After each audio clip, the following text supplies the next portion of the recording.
नाज़रीन, जिस तरह से हम आपको बता रहे हैं कि आज का दिन गुजरात के लिए काफ़ी अहम रहने वाला है। आपको बताएं कि अगले साल होने वाले असेंबली इंतखाबात से पहले ही गुजरात में कल एक बड़ी सियासी हलचल देखी गई।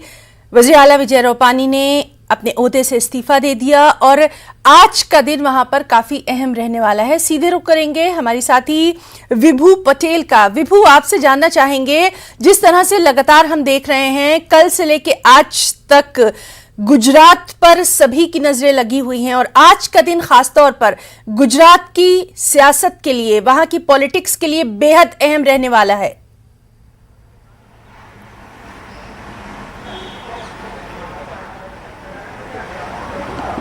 जी हिना, आज गुजरात के लिए अहम दिन इसलिए है कि अगले सीएम कौन, क्योंकि सीएम का नाम डिक्लेयर होने वाला है।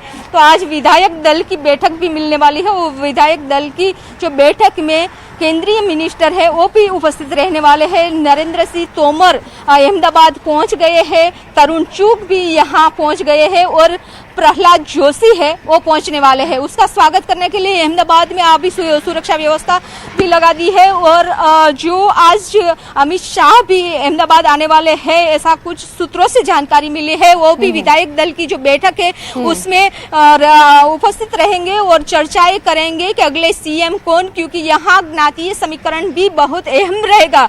क्योंकि हमारी जो असेंबली इलेक्शन है वो भी आने वाले हैं, इसलिए थोड़ी ज्यादा चर्चा होगी। उसी के बाद तय होगा कि अगले सीएम कौन होंगे, कि कौन सी ज्ञाति में से सीएम आएंगे और डेप्यूटी सीएम कौन रहेगा। पूरा मंत्रिमंडल का जो मंत्रिमंडल होगा उसमें भी कौन रहेगा, उसी की चर्चा के बाद आज नाम डिक्लेयर होने वाला है। तो आप देख सकते हैं कि अहमदाबाद एयरपोर्ट है, वहाँ हिलचाल भी ज्यादा हो रही है और आने वाले जो प्रहलाद जोशी है वो आने की वेट कर रहे हैं। तो उसका स्वागत होगा, बाद में वो भी मीटिंग में। विभू, हम आपसे जानना चाहेंगे, क्योंकि वहां की पॉलिटिक्स को, वहां की सियासत को आपने काफी करीब से देखा है, क्या ये किसी तरह के डैमेज कंट्रोल की कवायद है या फिर जो आने वाला इलेक्शन है उसको देखते हुए इस तरह के जो तब्दीलियां हैं, चेंजेस?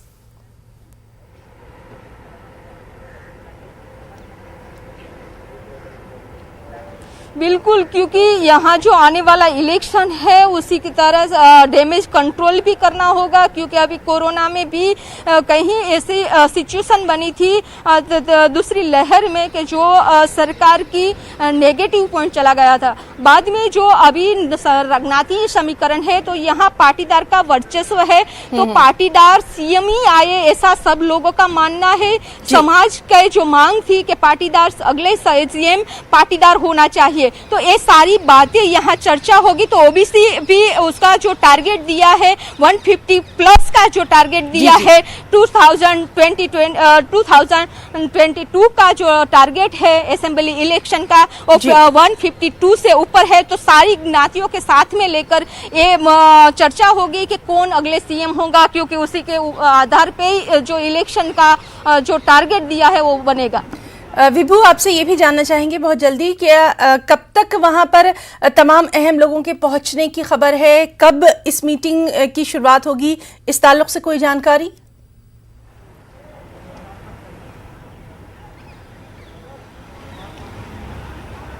इना जो विधायक दल की बैठक है वो कमलम में है, जो बीजेपी ऑफिस है वहाँ पे बैठक मिलेगी। वो बैठक 2 बजे वहाँ सभी विधायकों को पहुँचने की सूचना दी गई है और 3 बजे ये बैठक की शुरुआत हो जाएगी। उसमें चर्चा होगी, नाम की डिक्लेरेशन भी वहाँ भी होगी। तो लगता है कि 3 से 4 तक में तो अगले सीएम कौन होगा उसी का नाम की डिक्लेरेशन हो जाएगी। जी विभू पटेल, बहुत बहुत आपका शुक्रिया अदा करना चाहेंगे और लगातार गुजरात की सियासत पर हमारी भी नजर